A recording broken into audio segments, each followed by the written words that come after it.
You hate government, one of them libertarian types, or maybe you just can't stand the president, gun grabbers, or warmongers. Me too. That's why I invented LibertyStickers.com. Well, Rick owns it now, and I didn't make up all of them, but still, if you're driving around and want to tell everyone else how wrong their politics are, there's only one place to go. LibertyStickers.com has got your bumper covered. Left, right, libertarian, empire, police, state, founders quotes, central banking. Yes, bumper stickers about central banking. Lots of them. And, well, everything that matters. LibertyStickers.com. Everyone else's stickers suck.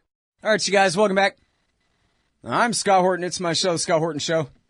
On the line, I got Eric Margolis, the great Eric Margolis, author of War at the Top of the World and American Raj, Liberation or Domination, and regular writer for UNZ.com. That's UNZ, UNZ.com, as well as LouRockwell.com. Hillary haunted by Libya. Welcome back, Eric. How are you? I'm glad to be back with you, Scott. Lots of news. I forgot to say, Margolis, EricMargolis.com, spell it like Margolis. EricMargolis.com, you can find all this stuff going way, way back there. Yes, so much to discuss today. But you know what I just don't understand? Why would Hillary be haunted by Libya? I thought that was smart power at its best. Well, that was the party line that was put forward. Brilliant liberation of the long-suffering Libyan people. In fact, the truth of the matter is just the opposite, that Libya was affected. Large parts of it were destroyed. Many of its people were killed. This more rather progressive Arab country that had free education and free health care and free retirement and everything else was wrecked. Gaddafi himself was hunted down and assassinated. And today Libya is a great, big, huge mess. But, of course, Hillary Clinton, who engineered this disaster, can't admit it. All right, so now the New York Times came out with this huge two-part piece here about this. And surprisingly, I think, really going through Hillary's ownership of the policy and you know, really explaining in her own aide's words about how, you know, this is really all you're doing, Hillary, congratulations, and all this, and all the credit she was happy to take for it before it turned into the thing it turned into. Marco Rubio's having the same problem over there on the other side. We didn't overthrow Gaddafi. The people of Libya did. I don't know what you're talking about, he said. But anyway, so I guess, was there anything really important or special that you learned in that article, or that they highlighted that you wish people had paid attention to you trying to warn them the same thing back then? Because it was pretty something else for a New York Times piece, I thought. Yes, Scott, I found it interesting that the New York Times would go after Hillary Clinton and take a negative viewpoint on her, since I think they're backing Hillary for the presidency. There must be some kind of personal arrangement there that went wrong. But whatever the case, it's just emblematic of the entire American media. Watched the Libya operation, repeated every one of the fibs that Washington put forward, and then completely failed to report what was going on in Libya, which was not a popular revolution, but U.S., French, British special forces and their air forces destroying the Gaddafi regime and shooting up the whole country. Yeah, you know, what's fun about this in a horrifying, terribly tragic and ironic kind of way is that you and I talked about this in 2011. We talked about it all the way through the war. Same with Patrick Coburn reporting from the front, saying, you know, yeah, I just got back from the front and there are a lot more reporters than there are Libyan rebels. What Libyan rebels? It's, you know, special forces and reporters and maybe a handful of guys in pickup trucks. And then most of those love Osama. They're veterans of the Iraq War, the second Iraq War, where they've been working with Gaddafi fighting against our guys. Well, ironically, Gaddafi was an on and off Western ally. Did I say Gaddafi? I meant to say Zarqawi. Oh, Zarqawi. They had just gotten back from fighting with Zarqawi. I do that sometimes, to say one word in front of instead of the other. Sorry about that. That's all right. But the point is that the Western media reports from Libya were completely cockeyed, And they showed all these guys running around pickup trucks with 50 caliber machine guns on the back, but they failed. I did not see one TV report of Western special forces operating in Libya. They were obviously ordered not to show it, and it was outrageous that this is the side after the Iraq disaster, where the media completely misreported and rolled over for the government, that it would do the same thing again in Libya. Mm-hmm. All right, now, so part two of that New York Times piece goes into the attempts, with and without American help to various degrees, of the people that they fought for. This guy Jabril, who was, I guess, the Libyan Chalabi, who sold this war to Hillary in their meeting at the hotel. That they keep talking about. And these others they put together a parliament, as she insisted in the debate the other day. Hey, they held an election. Like, that's just the end in itself. And yet, as the story describes, all the militias, well, I don't know if anybody ever really called for them to all come together to form one kind of, monopoly force or anything like that. Instead, whatever amounted to the new government that they created just kept bribing all the different various militias separately from each other and built them all up to be much stronger than any force the parliament had, and only strong enough to want to fight with each other over the future of the power. It almost reads like sabotage, but what do you think really happened there? Did they have no hope in the first place, or what? I interviewed Gaddafi in 1987. I spent a whole evening with him in his tent. And I remember Gaddafi saying to me that he said, if I'm overthrown, he said, Libya is going to splinter. It's going to go back to its pre-colonial days and break up at least into two major parts around Tripoli in the west and Benghazi in the east. And all the other tribes are going to rise, and it'll be pandemonium. That's exactly what happened. Poor old Muammar was right. And the West facilitated this disaster stupidly, because Gaddafi was the cork that was holding the Islamist genie in the bottle. And he was actually combating these Islamic militants. As soon as he was removed, killed, then they ran rampant and began spreading into the Sahara and into West Africa. Well, now, and that's the whole thing of it is, hey, all things being equal, if the Libyan people of, Benghazi in the east want to declare independence from Tripoli, what the hell do I care about that? It's just that that's not what this is. This is Barack Obama and Hillary Clinton and the U.S. Air Force and JSOC, as you said, our European allies going in there, and they have all kind of agendas that have very little to do with loving the people of eastern Libya so much that they want to help them declare independence from the West. None whatsoever. People want Libya's oil. That it's fine, very high grade oil. The Italians are talking about sending troops to Libya. Well, my God, the Italians were there in the 1920s and 30s, colonizing Libya. The French have their eyes on North Africa. They still have huge influence over Morocco and the Sahara and West Africa. So we're in a phase of neo-colonialism right now, disguised as anti-terrorism and liberation and all that kind of stuff. Mm-hmm. Well, and they're on their way back.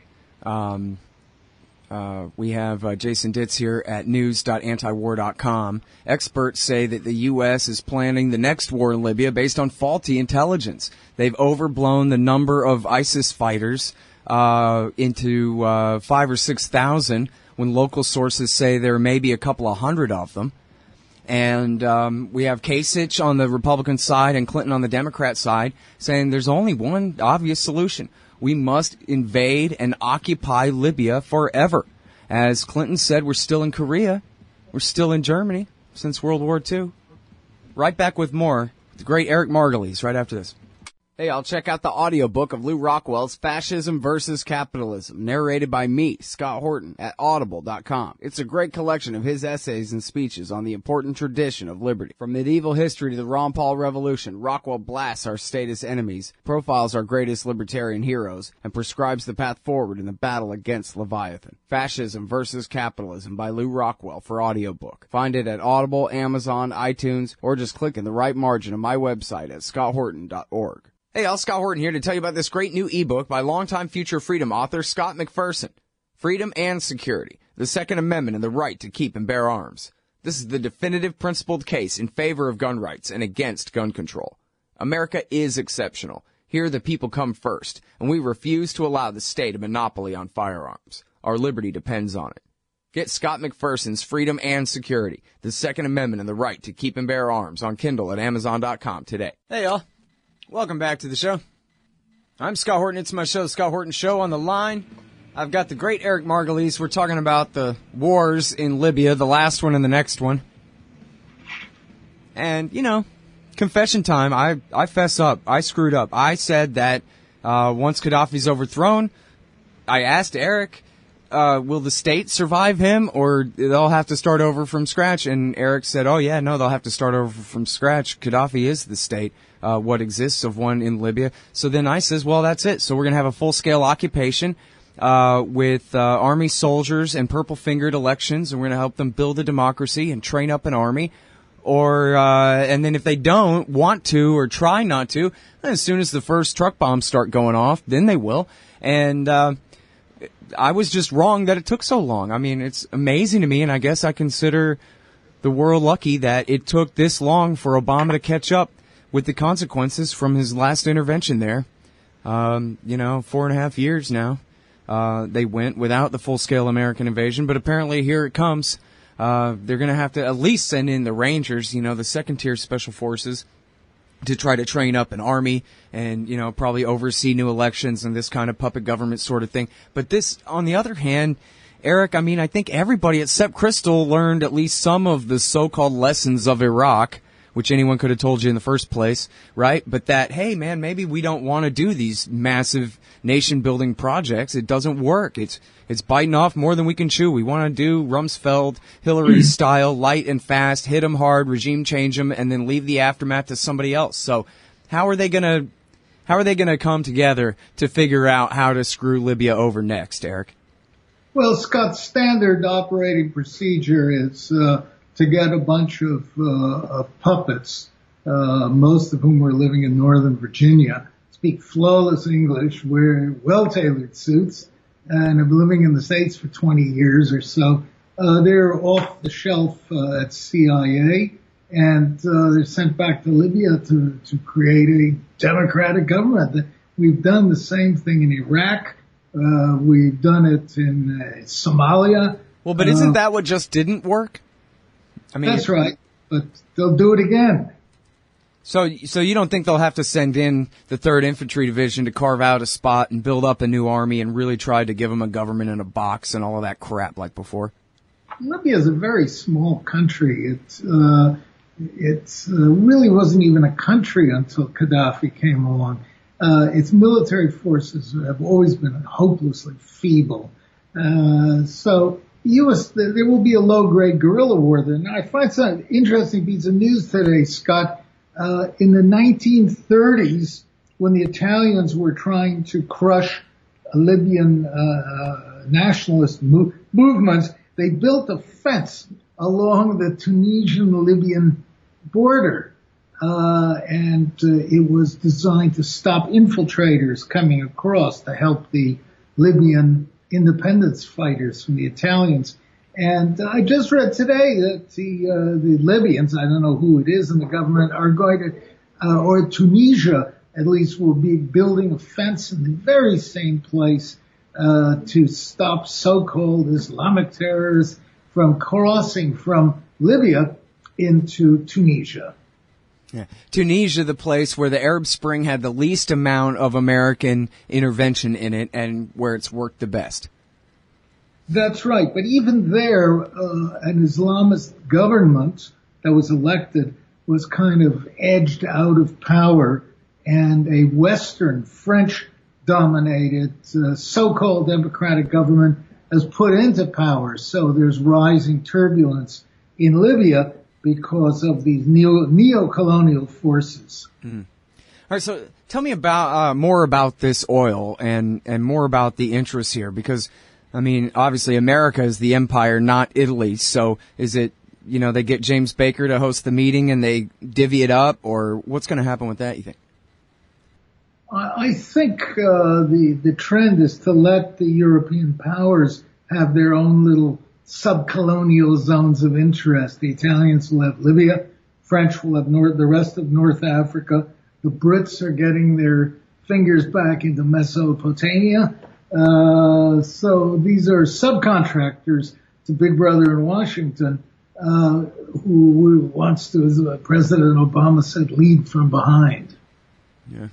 All right. Now, so the war back in 2012 and 13 spread down into Mali, and you had the Al-Qaeda and the Islamic Maghreb types kind of hijack the Houthi rebellion there. And then the French came in, late 2013, right, to put a stop to that. We haven't heard too much out of Mali since then, other than, I think his name's Jeremy Green. I might have that wrong. But I talked with this Brit who was really great on Mali, who said that, yeah, unfortunately, it really is true that Boko Haram did hook up with the AQIM guys in Mali, and it really did. They armed them up and gave them a Saudi preacher or two or whatever and made them that much worse. And now we got the drone war, supposedly at least against Boko Haram, Eric, spreading into Niger, Chad, and Cameroon, and that entire kind of just south of the Sahara region there. Under President Obama, the U.S. has become every week more deeply involved across Africa, East Africa, West Africa, major fighting in Somalia these recent days, U.S. forces in Niger, in Burkina Faso. I mean, who would think? What is the American Army or Special Forces doing in Burkina Faso? This is the new hot thing for the military. They all want to go to Africa and be Rambos. It's a sure sign that the U.S. is going to get stuck in Africa and have trouble extricating itself. Yeah, well, and of course they just make more enemies everywhere they go, and that's fine. In fact, we have the quotes here somewhere. There's one from the Defense News and one from the New York Times where they speak of the Army invasion of Africa in simple and honest terms as a make-work program for the Army, because they don't have anything to do after withdrawing from Iraq and mostly from Afghanistan. And if the Navy and the Air Force get to pivot to Asia, well, that's not fair. We get a pivot too, says the Army, and so they go to Africa. There's a lot to that view, however childish it sounds. Unfortunately, it's true. And remember, the military is now the fourth branch of government, and it has a lot of influence in Washington, above and beyond what it's supposed to have. Yeah, sure seems that way. Well, all right, so let me ask you this. What do you think of incoming President Donald Trump's relationship with the military? And how do you think that's supposed to lead? He's been saying some interesting things, but I wonder what you think he means by them all.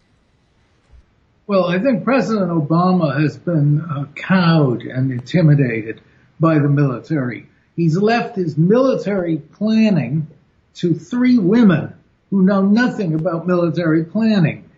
Susan Rice, that woman in the UN, Susan, whatever her name is. Samantha Power. Samantha Powers, and Hillary Clinton, the three ladies of the apocalypse. And that's ridiculous. And that's one of the reasons they've gotten in so many jams. I think Trump will slap down the military and is just the person to force them back into their barracks and not be intimidated by the military. He's a tough New Yorker like me. And he has a lot of tough advisors. All right, well, so going way, way back when the military and its industrial complex were virtually nothing compared to what they are now, Ike Eisenhower said, well, I'm Ike freaking Eisenhower, and it's everything I can do to keep these guys reined in, and God help us for, when the next presidents are not the guy that won World War II. How the hell are they going to be able to stand up to the national security state I've created? He said something like that. So And that was forever ago, Eric. I mean, this is, as you just said, they're the fourth branch of the government. I would even argue the rest of the government is basically ceremonial so that they can keep being them, the Pentagon. So I wonder, you really think even Donald Trump is going to be able to tell the generals and the admirals and the CIA that, listen, you guys are going to have to get real jobs because this is over? Well, with difficulty, short of taking out people and shooting them to make an example, which is not our American way, fortunately, Trump will have trouble, but at least he has the force of personality to fight back on with the military and to curb the ambitions of the military, as you just said. I mean, this whole business in Africa, chasing people through the jungle, whose names they can't even pronounce, is a make-work program. It's a WPA for the Army, and it will continue unless somebody puts his foot down and stops it. Yep. Well, like we started out with, the war in Libya here, he sure has all the ammo he needs to take Hillary out on his way to D.C., so she solved that problem for him. Well, if only Americans understood what happened in Libya. Yeah. Well, wait till he starts explaining it once it's the general race. It's going to be on. Thanks very much, Eric. Appreciate it. You're welcome, Scott. All right, y'all. That is the great Eric Margolis, writing at unz.com, unz.com, and ericmargolis.com. This one is called Hillary Haunted by Libya. Right back in a sec. Hey, all Scott here. If you're like me, you need coffee. Lots of it. And you probably prefer it tastes good, too. Well, let me tell you about Darren's Coffee Company at darrenscoffee.com. Darren Marion is a natural entrepreneur who decided to leave his corporate job and strike out on his own, making great coffee. And Darren's Coffee is now delivering right to your door. Darren gets his beans direct from farmers around the world. All specialty, premium grade with no filler. Hey, the man just wants everyone to have a chance to taste this great coffee. darrenscoffee.com. Use promo code Scott and you get free shipping. darrenscoffee.com. Hey, Al Scott here. The Ciceronian Society is an interdisciplinary group devoted to the timeless themes of place, tradition, and things divine. You are invited to their 6th annual conference to hear 2 days of papers on important thinkers, from Plato and St. Benedict to John Locke, Hayek, and Henry David Thoreau. The conference is March 10th through 12th in historic Gettysburg, Pennsylvania, less than 2 hours from D.C. and Baltimore. Register at CiceronianSociety.com. Hey, Al Scott Horton here. It's always safe to say that one should keep at least some of your savings in precious metals as a hedge against inflation. And if this economy ever does heat back up and the banks start expanding credit, rising prices could make metals a very profitable bet. Since 1977, Robertson Roberts Brokerage Inc. has been helping people buy and sell gold, silver, platinum, and palladium, and they do it well. They're fast, reliable, and trusted for more than 35 years. And they take Bitcoin. Call Robertson Roberts at 1-800-874-9760 or stop by rrbi.co.